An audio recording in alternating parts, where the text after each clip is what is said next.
Hello and welcome to the Everything is Black and White podcast live on Facebook, YouTube, and Twitter, and later on our podcast channel.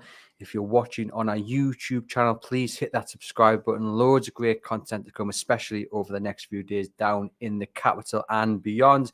And if you're on that podcast channel, please hit that like and follow button and leave us a rating and review. It's a pleasure to say that we've got John Gibson in the studio.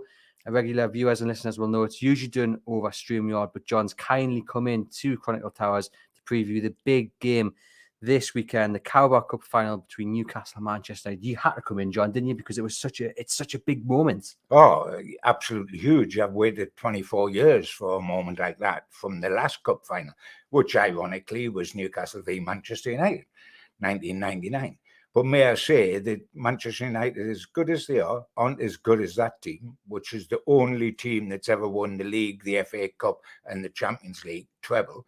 And the current Newcastle are a better side than that 99 side. So the gap isn't what it was then. That's what I like. We're going to start the show off on some real positivity because you're right. That team of 1999 was probably the best team in the world. You know, they went on to win the treble, didn't they?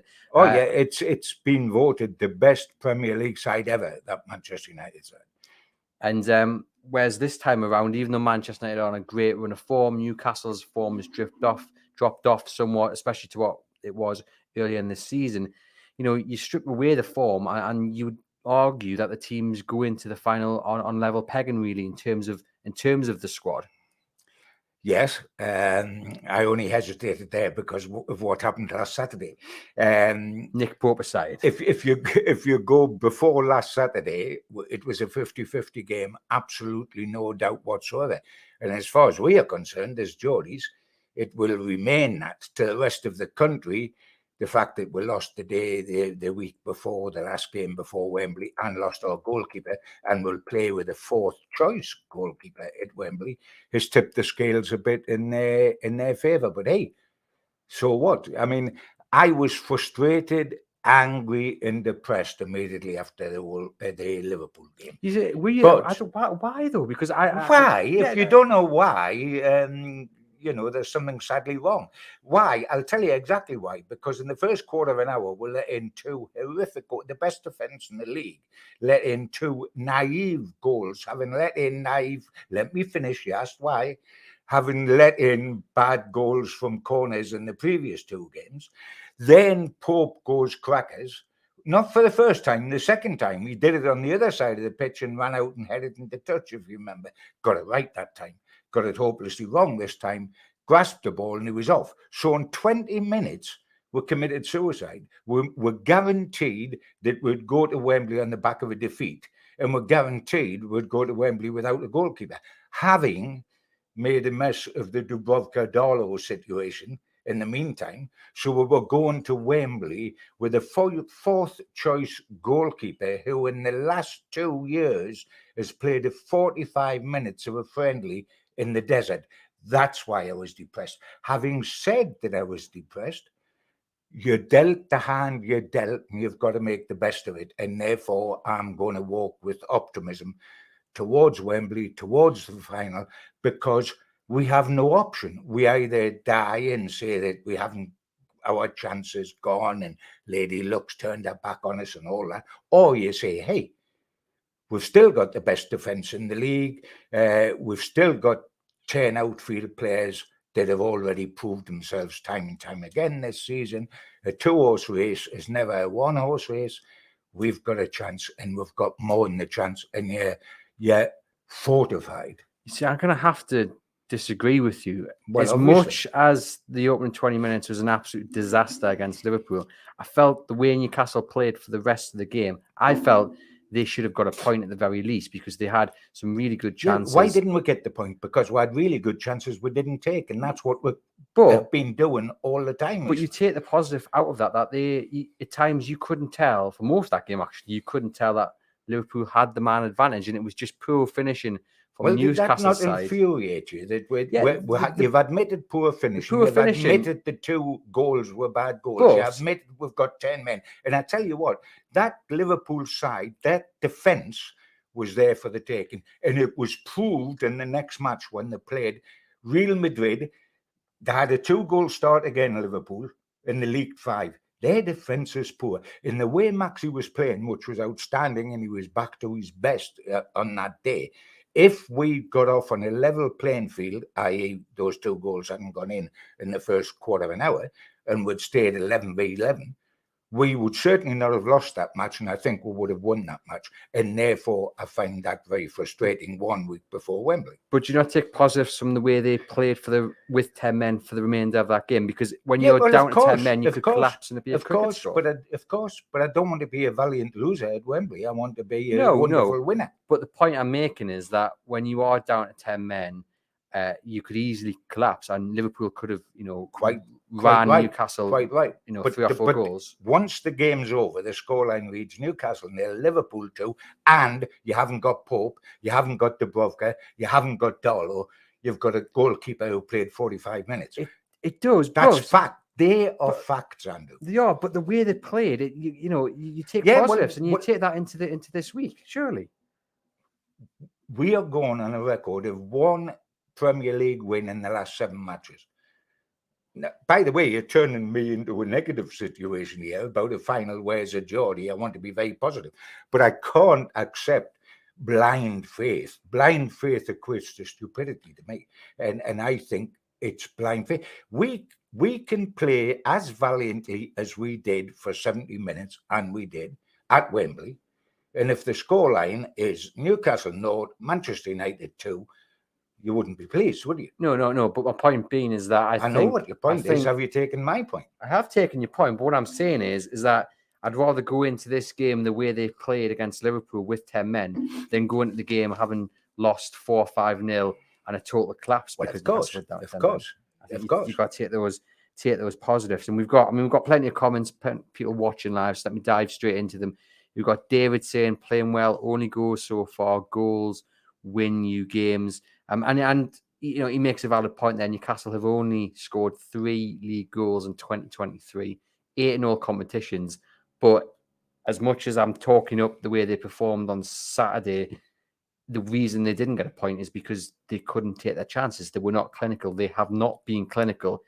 They need to be clinical on Sunday for whatever chances come their way, don't they? Oh, I mean, we haven't been clinical for a while. That's the worry of the thing. The concern is that if we get behind, can we score enough goals to win a game? And of course, Sunday's all about winning. Your third dimension you normally have, which is a draw, you can't have because you go to extra time and penalties. You can't draw on Sunday.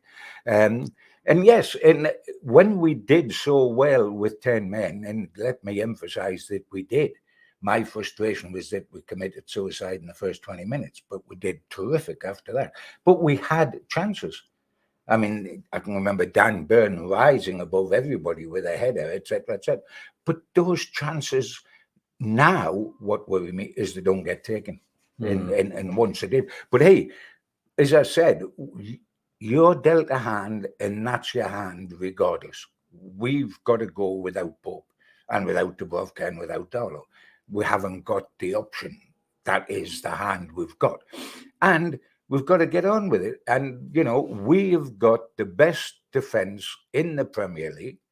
Facts, figures prove that. And let that back four and those sitting in front of them do what they've done all season, and that is protect the goalkeeper. Pope's been sensational when he's been called on, but let them protect the German boy. And that can happen. We've got Bruno back. That'll make a huge difference. I mean, apart from the fact he's absolute quality, he's a lucky human as well, isn't he? We never win without him, and we win with him. So he's back. That's a help. If San Maximin gave me a huge lift in that game on Saturday, because right from the kickoff, and by the way, that's another reason I'm so annoyed, we started the game terrifically. If the defence hadn't let them 2 in and would gone to 10 men, the way we were playing and running at them, and especially with the attitude that San Maximin, that's the attitude I've been waiting to see again, and he showed it. And even with 10 men, he continued to show it. He was a breath of fresh air. Now, surely, if he wanted to do that against Liverpool, he'll want to do it on the biggest stage of the lot, because I think he's guaranteed himself the place come Sunday with that performance, without a shadow of doubt. And so he would be a huge plus on Sunday, as Bruno will be, as hopefully the back four in front of the keeper will be. And we've got to take those positives. And may the Manchester United defence in the first 20 minutes be as generous as ours was against Liverpool. Let's talk about the goalkeeping situation then. No discussion. Definite red card. Yes, it's heartbreaking for Nick Pope, but those are the rules. Newcastle confirmed yesterday they didn't appeal, pretty much because they know they've got no hope of getting it overturned. So it falls to Karius in goal. A man, as you mentioned there, John, hasn't played competitive football in over 2 years. He's only played 25 minutes of a friendly over in Saudi Arabia. But hey, I know you're a bit of a romantic, John. So Karius back in goal. Eddie Howe mentioned yesterday it's a good chance for him to rewrite his career. Why not? Why can't he go in and have an absolute blind and help Newcastle win the cup? Well, of course he can, but will he? Yes, he will. Yes, he will. He? I've got faith in him. Good. There's a reason Eddie Howe, persuaded the hierarchy to extend Karius's stay at Newcastle. He was only meant to be short term. It wasn't so he would play in the cup final, I can assure you of that. No, it wasn't. But he's clearly impressed him in training. He's clearly a good figure. I'll tell you one thing about the Karius and about the Newcastle situation. Newcastle in the semi-final, second leg, home to Southampton, transfer deadline day, they could have put Darius on the bench. This time he's playing, not on the bench, but they could put him on the bench. Didn't. They got Hull City and Newcastle and Darlow to sign all the transfer papers before that day and asked them to hold those transfer papers. The game was due to finish about 10 to 10. The deadline was 11 o'clock. They held those transfer papers and put them through between 10 and 11 at the last minute to allow Darlow to sit on the bench. That's how important Darlow was in the mind of Eddie for the semi-final. To then let him go, knowing that Dubravka is not available for the final. So if Nick Pope got injured or suspended, and who was thinking that would happen, then you're down to your next goalkeeper. Yeah. But I mean, I guess so. If they did that, that showed you what the feeling was in-house about who should keep goal at Wembley if it wasn't Nick Pope. Yes, and I can totally get the point you're making. I think in an ideal situation, if you were dealt this hand and Dubravka couldn't play, Nick Pope suspended, you probably would go for Darlow over Karius. You probably would. But they've also let Darlow go, knowing that they have a backup, a third choice goalkeeper in Karius. So you can take that and look into that. Wait a minute. If that was the case, why did they do that with Darlow in the semi-final? Well, why did they hold the transfer up so he could cover the goalkeeper? But the point I've just made there is that in an ideal situation, you would want Darlow in it. But for that semi-final, they had the chance to still have Darlow involved. They had the chance to have him involved at Wembley by not sending him to Hull. Yeah, but that's the point. They have done. So mistake. It's called. Well, no, I think that they know this scenario. They've planned that and they've looked at it and they've said, well, we've got Karius as a third choice. We've got Mark Gillespie also there. So they've clearly okayed that. They wouldn't have done that worried that something like this is going to crop up. They've done it knowing that if something like this does crop up, no, they've done it not expecting something like this to crop up. The odds on something like this cropping up was about 1 million to 1. You think I think it's a mistake. Mistake. I think there's no question about that. If it wasn't a mistake, by the way, Darius didn't have to play in the semi-final. He just had to warm the bench. If it wasn't a mistake, let him warm the bench and let Darlow go off to Hull. And by the way, you've got a feel for Carl. He's gone off to Hull. He's missed a Wembley appearance to actually play in a Wembley showpiece fight. This is with hindsight, of course. For what? He's sitting on the bench at Hull. He's like he was sitting on the bench at Newcastle. He hasn't played a game for Hull. He's sat on the bench all the games. So he will be very kicking himself, and it's a shame for the boy without a shadow of a doubt. I imagine Dubravka will be as well. Some comments here then. John Robinson says, got to get behind Karius, not knock the lad. Ken says, rather the unknown of Karius than the known of Darlow for me. Roger says, I rate Karius as a better keeper than Darlow, experienced in big games too. And then he says 5 days to the final. Now, of course, Karius's career seems to be defined by that Champions League final in which he made 2 clangers. Unfortunately, finals define people's careers, don't they? This, the caveat is that he seemed to be concussed as well and probably shouldn't have been on the pitch. And I just want to ask you, John, because you look at Karius's record that season, and we were me and Aaron were on a podcast last night, Loaded Mag, talking about this situation, and the stat came up that I think it was out of the games he'd played that season, he kept 17 clean sheets, and the run up to the final, he'd kept the most clean sheets throughout the competition. So why is his career defined on 2 mistakes when in reality, take away that 90 minutes of football, he proved himself as a more than capable keeper for one of the best teams in Europe? But that's why he was a capable keeper, because he was playing behind one of the best teams in Europe. It doesn't mean that he's the best keeper. It means he's a keeper behind the defence. Cup finals will always define you. Whether Jackie Milburn is wonderful because he scored those 2 incredible goals in 51 against Blackpool, and then he scored in 45 seconds in 55 to set a record for the quickest goal, which lasted for yonks before it was beaten. Cup finals define you. Then you get the horror side of it, and it's horrible for a player, but they are the matches that stick out. The cup finals stick out. They make heroes, sometimes heroes that really have been very average players, but suddenly they score the winner in the cup final, and they might stick it in from 2 yards with an open goal, but they're then a hero forever. Unfortunately, life's like that. Now, this guy has terrific potential. He always has. Potential is a silly word at his age because he's coming up 30. It's no longer potential, but he's always had terrific potential.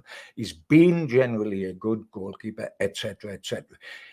My worry for him, and the worries love, because he's keeping goal for us, and therefore we love him to death, and we want him to have an absolute blinder and go down in Newcastle's history forever, is the goalkeeper that came out of nowhere and won the cup for Newcastle. Wouldn't that be sensational? I don't think necessarily the worry with Derry is about his ability or his lack of ability. It's how strong he is in his mind, etc., and how much those Real Madrid moments will play on his mind come 3 o'clock, 3:30 on Sunday.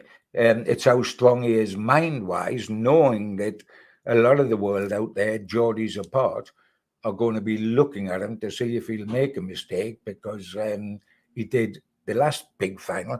I think it's as much about his strength of mind as it is about ability. He wouldn't have signed for Liverpool if he didn't have ability. He wouldn't have played the times he did.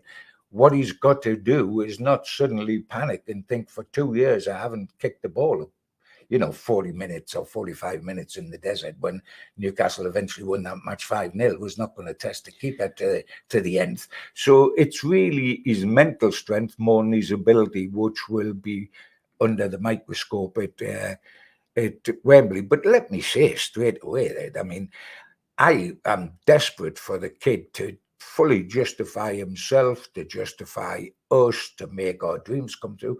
For goodness sake, I've waited since 1969 to see Newcastle win something. We've waited since 55 to win a domestic cup.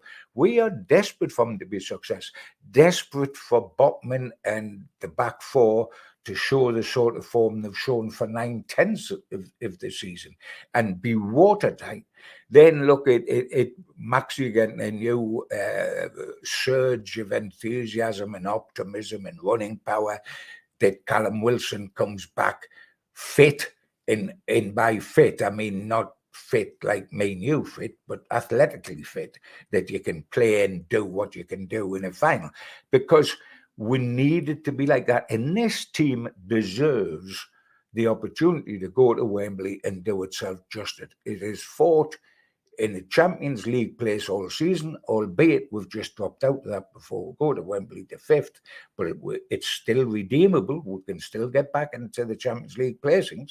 But this team This manager, the new owners, the way they've worked, have deserved this moment in the sun, and they deserve us to go down there and Lady Luck to smile on us the way she didn't smile on us against Liverpool, because the rebuilding of Newcastle has been nothing short of phenomenal. But above all those people deserving it, the Geordies deserve it even more because they've waited longer. I mean, there'll be young lads going down there that Newcastle haven't gone down in their lifetime to Wembley. Anybody younger than 24. And certainly most people that will be going down there will not have seen Newcastle win a domestic trophy, because 55, goodness gracious, what you'd have to be in your 90s or 100 now to have actually seen that live in the stadium. I saw it on television as a little school kid. But, so the wait's been a long time for a super, super club. And we've got to walk with optimism and belief, and we've got to keep the faith, because there's only one position being taken apart, and that's a goalkeeper. It is difficult because we said when Bruno went out, what a difference that'll make, and we haven't won a game without him. One player can make a difference to a side. We've just found that out with Bruno. Thankfully, he's back at Wembley, of course. John says he disagrees with you, John. One bad match doesn't define a player's career, even if it was a cup final. Look at Gaza getting sent off in the FA Cup final for Spurs. He had a pretty good career after that moment. Gaza was a superstar. This kid is just... I ask him if it's defined his career. Poor lad, since that happened to him, he come back. He never played another game for Liverpool. Even when he come back, he was shuttled out on loan. None of the teams took him where he was on loan. It defined his career, all right, sadly, and he doesn't deserve that. And therefore, this is a wonderful opportunity for him. But boy, did it define his career. Gaza, by the way, superstar. Les says, appreciate it was only 45 minutes in the friendly, but Karius looked solid and stark contrast to Gillespie. So fingers crossed there. I mean, you mentioned there that finals can make heroes. Even average players can become heroes in the final. And I'm fully backing Karius to be the hero. That'd be wonderful. But last time we did it, Almiron was going to be the hero because he was going to score the winning goal. They're all going to be heroes, John. They're all going to be heroes. Well, by the way, if we win the cup, they will all be heroes. There's absolutely no question about that, which will be wonderful. They will, every single man, jack of them will be heroes. Let's talk about Joe Willock then. Eddie House says he's in a race to be fit for the final. Depending on how you read between the lines and what Eddie Howe says, some might say, well, that's Willock out of the final. Some say that's the bench at most. I mean, first and foremost, John, just how big of a miss will Joe Willock be to this starting 11 if he does miss the final? Good question. If it's a hamstring, and we're fed so little information, all clubs are these days, so that we don't really know the full extent of the injury. But if it's a hamstring, it's a big risk. Hammies are a big risk. And no doubt the boy would want to take it, bless him, because it's the final. But he could then be out for 6 weeks if it was a hamstring and it went again in the final. With my optimistic hat on, or with my wanting to be a Newcastle United hat on, which is what I'm saying, is that, hoping the goalkeepers are starting all that, and Pope going out and not meaning it's the end of the world. If Willock misses the final, and I was given the option, Bruno comes back and Willock misses the final, or Willock plays the final and we don't have Bruno, I would rather have Bruno. So, but I want Willock, Joe, and I want it for Joe's sake as well, because he's earned the right to be part of the final. I don't think there's much chance of him starting in the final, because I think it will probably be Joe Linton, Longstaff, and Bruno. And the best Willock will be risked, will be on the bench if he can make the bench. So if he was fit, though, let's say, he's past 100% fit, would he start in your eyes? Because you also have the question of Alan St. Maximin. We've said that Alan St. Maximin... not now he would. If Alan St. Maximin hadn't played like that on Saturday, Willock would start with Longstaff and Bruno in my eyes, and Joe Linton would play left wide up front. But we need somebody to create those chances. We need somebody with a bit of razzmatazz that will turn a final. And that used to be Maxi. And when I looked at Maxi against Liverpool, and it all got swallowed up a little bit by the other things that happened in the match, otherwise he would have been the headline act as far as Geordies are concerned on that performance. I would go with Maxi, the big timer that might respond to the big time. And also you want a base in midfield in front of a base in the back four to help the keeper. Yeah. So I would go with Joe Linton, Longstaff, and Bruno in the middle of the park, and with Maxi up front with Almiron and Wilson. So Barry says Willock, no loss there. So Barry, not a big fan of Willock. I agree with John. I think for me it has to be Joe Linton, Bruno, Longstaff, and then St Maximin on the left and Miggy on the right. The other big question is, John, who starts up front? I said on Monday's show for me it would be Alexander Isak. He's got the minutes under his belt. He's more match fit than Callum Wilson is. However, you put your Eddie Howe hat on, you can't see him not playing Callum Wilson if the number 9 is fit. Can you imagine Eddie Howe telling Callum Wilson that he's only going to be on the subs bench at Wembley when he's had the 30 minutes, I mean, et cetera, and he's a great believer in Wilson. He hangs his hat on Wilson. I mean, no, I would go with Wilson because Isak's there to come on if Wilson's not going to last 90 minutes. I worry about Isak as an out-and-out centre-forward. I wonder if he is a centre-forward, in the way I wondered whether Joe Linton was a centre-forward when he played centre-forward, but for totally different reasons. He doesn't like playing with his back to goal, which a centre-forward has to be capable of doing. And I know it's because he's got spindly, very long legs. It gives the impression of being more weak than sturdy. And centre-forward, the best centre-forwards, Supermac, Alan Shearer, etc., Callum Wilson, when he's spot on, you've got to hold off two tough centre-halves. Isak doesn't do that easily. He can be brushed aside. I was disappointed on Saturday. I've got to say, against Liverpool, I was disappointed in him. And I've got a feeling that if there's going to be a position for him regularly in the side in the future, it's not going to be as an orthodox centre-forward playing on his own. That, you know, he can play like a 10 off a centre-forward or in one of the two wide positions. But physically, he's not made for a centre-forward.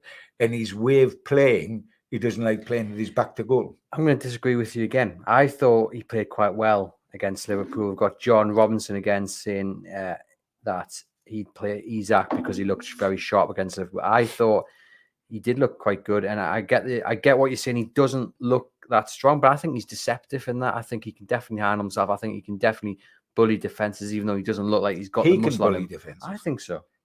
With his pace, not with his physicality. I don't think he's scared of a fight though either. I think he can. So you think he's physically strong? Yeah, I think he looks. He doesn't look it, but I think we've seen he can handle himself. And for me, if I was calling the team on Sunday, I would start Isak ahead of Callum Wilson.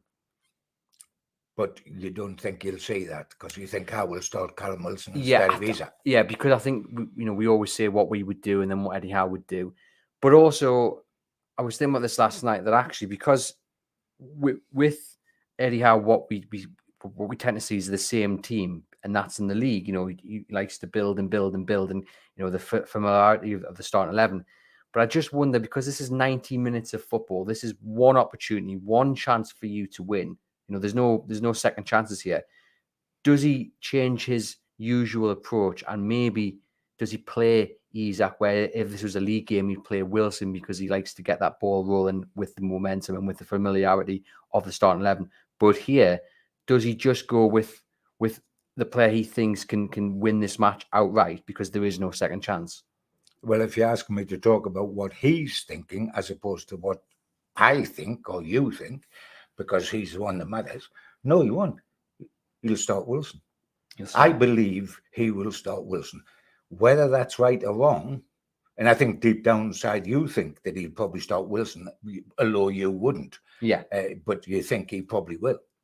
I just want to give a quick shout out to Websites and Print in South Shields that very kindly made us a flag to take down to London and into Wembley this weekend. So picking that up tomorrow. We're very excited to get that. So thanks to Gavin at Websites and Print in South Shields. Look them up on Facebook. And if you're down in South Shields, pop in to see them. We've mentioned there briefly, John, about Alan St. Maximin. You know, he definitely starts for me. He looked lively, the most liveliest on Saturday against Liverpool. And this is the kind of game, isn't it? This is his kind of game with the world's attention on it, the cameras, 90,000. We've got to This hope is his that, kind of game. Yeah, we've got to hope that, because he is a big time Charlie. And I mean that nicely, because every world-class player, and I'm not saying he's that, but I'm going to the ultimate. Every world-class player is a big time Charlie. That's something you've got to have in you to be that. Whether you're Shearer, whether you're Malcolm McDonald, whether you're Bruno, whether you've got that about you and you want the biggest stage because you're so confident, as I did that way, you're so confident what you can do on that stage. And yes, you've got to think this stage would really appeal to him, and I think it will. And I think that he went out. He's a mood player. He's definitely, and lots of very talented players are mood players, and Maxi's a mood player. And I think he went out in a wonderful frame of mind against Liverpool, because A, it was Liverpool, and B, it was the game before Wembley. And he wanted to make certain he plays at Wembley, because Bruno's back. He's more or less had to play in these 3 games. Bruno wasn't there, but he could have lost the Wembley starting place with Bruno back. Joe Linton could be stuck out there. But he won himself, and quite rightly won himself, Wembley in my eyes by his performance against Liverpool. And we need, especially when we've tapered a little bit in form and in goal scoring, we need something a little bit different that just might tip the game in our favour.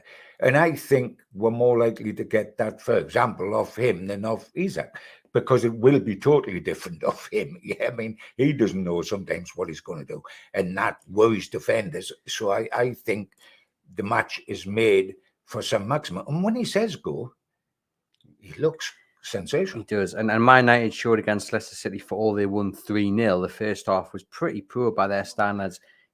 Leicester should have been 2 or 3 goals up. Oh, so absolutely. Fantastic saves by David De Gea.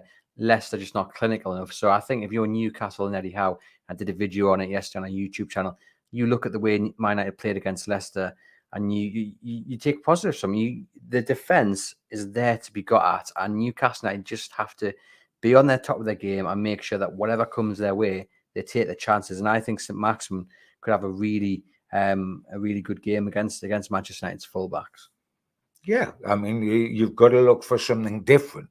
Most finals are won by somebody somewhere along the line doing something different.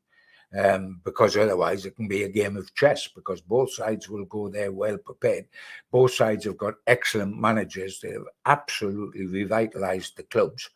The 2 clubs have been revitalized by the appointment of these 2 managers, and they've done superb, and they've got them organized, and it will be a game of chess. Now, in a game of chess, it's the person that does something not expected that goes on and wins, and that person can be Maxi. For them, it can be Rashford, who doesn't do something unexpected. He does something expected, which is scores every game. And it's amazing the form he's been on. Well, I was going to ask you, I think I already kind of know your answer to this one, but how did Newcastle United stop Marcus Rashford? Well, you pray that Barcelona stop Marcus. I knew the word pray was going to come into the answer. Yeah, you've got to pray, but you've also got to pray that he might get. I don't wish the lad anything but the best, apart from Sunday from 4:30 onwards. But if he got a little pull against Barca and just had a rest in the way that Callum Wilson had arrested Bournemouth for 1 game, so that he's back on blob for the rest of Europe and maybe he's going for the title, I would be very, very grateful for that indeed. If we had Rashford in our team to finish the chances we create, we would think we're there. Yeah, it'd be flying, wouldn't we? We're there. It's shout out here for NUFC Sydney, who will have over 150 people at the pub watching the final at 3:30 in the morning. So well done to you guys. Well done. We look forward to seeing any videos from NUFC Sydney. I'm sure it's going to be a massive party. So well done to you guys getting up and supporting the tune at that time.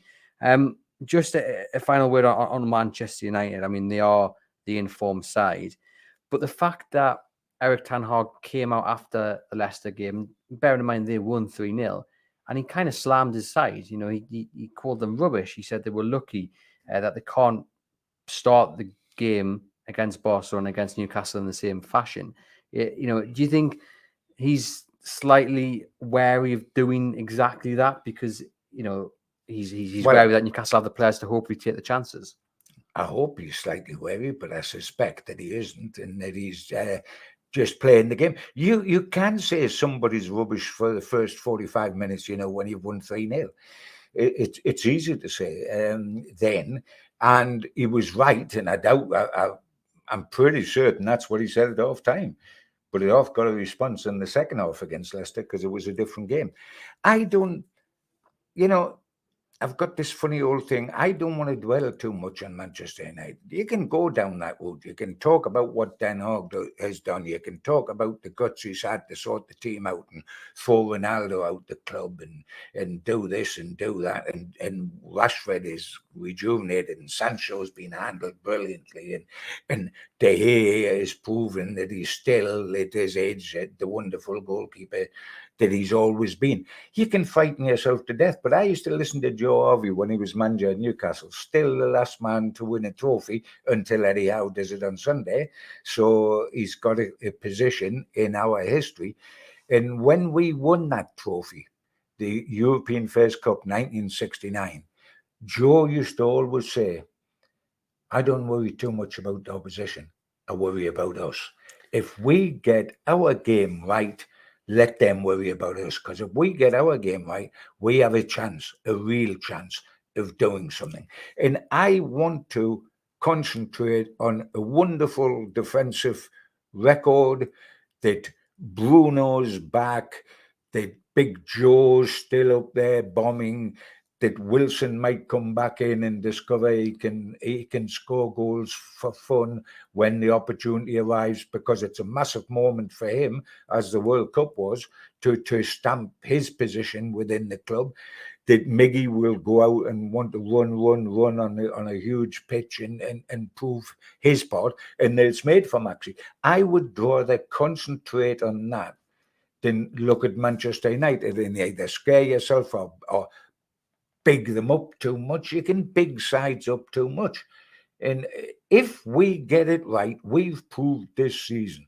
And we've gone to Manchester United and got 0-0, albeit before they had this miracle of getting off the bed of nails. But nonetheless, we did. As we won at Spurs, as we drew with Manchester City when we were truly magnificent. And Maxi was, by the way. If Maxi plays against the other Manchester like he played against City, I will be thrilled, and we will be on the way to getting the trophy. I'd rather look at us and look at them. We get it right, we've got a real chance. We get it wrong or fluff our lines in front of goal, and we struggle. But I'd rather concentrate on our pluses than theirs. Definitely. And a shout out to Sean Longstaff and Big Dan Byrne as well. You know, two Geordies in the side. This is going to be everything they've dreamed of, isn't it? Absolutely. And they know exactly what it means to the tune. And for them, good gracious me, it's got to be wonderful. I mean, Sean was in a position where he might have been jettisoned into the Championship with whoever had taken him a little while back in the transfer market. And Big Dan Byrne was never going to play for Newcastle United when he went to Darlington and then went to Fulham and then went to Brighton and got a career at Brighton, and good for him. But he'd never think he'd sign for Newcastle and play in a cup final. It's for them too. It is absolutely wonderful. But, you know, they're not Geordies. But I think Trippier's heart will be bursting out of his shirt to play for Newcastle in a final. I think Bruno's heart will be bursting out of his shirt. There's people that it's going to mean everything to, because, and let us be truthful, we didn't expect this. This has happened one season in from the usual relegation fight. We are fighting for Europe, even still fighting for a Champions League place, and we're in a cup final. That is we must not lose sight of the fact that whatever happens at Wembley, and heaven forbid, and whatever happens in our European bid, and heaven forbid, to have been involved in both those competitions for so long this season is nothing short of sensational. And you know what that guarantees? That if we don't get the trophy on Sunday, and heaven forbid, but if we don't, there'll be some more, and we will get them. 100%. And we can't get towards the end of the podcast without seeing one of your favourite phrases. Keep the faith. Well, there's that, but I was going to talk about the size of Dan Burns' heart. Yes, as big as a frying pan. I should have got that on the flag, really, shouldn't I? That should have been what was on the flag. By the way, that's what we need at Wembley. If we have 11 players plus the subs that get on the field, and each one has a heart of the size of a frying pan, we don't lose. Yeah, 100%.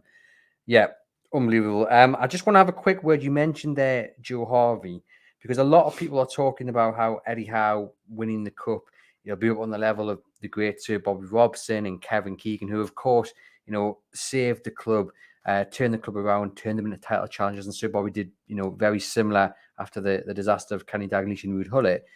But Joe Harvey seems to be people seem to be forgetting Joe Harvey in this conversation. If Eddie Howe wins the League Cup on Sunday, he has matched Joe Harvey. Kevin Keegan and Sir Bobby Robson did not match Joe Harvey. They didn't win anything. No. And I just wonder what your feelings on that. Does that anger's the wrong word? But are you disappointed that Joe Harvey seems to be forgetting in this conversation? I'm very disappointed, but I understand. I'm not angry.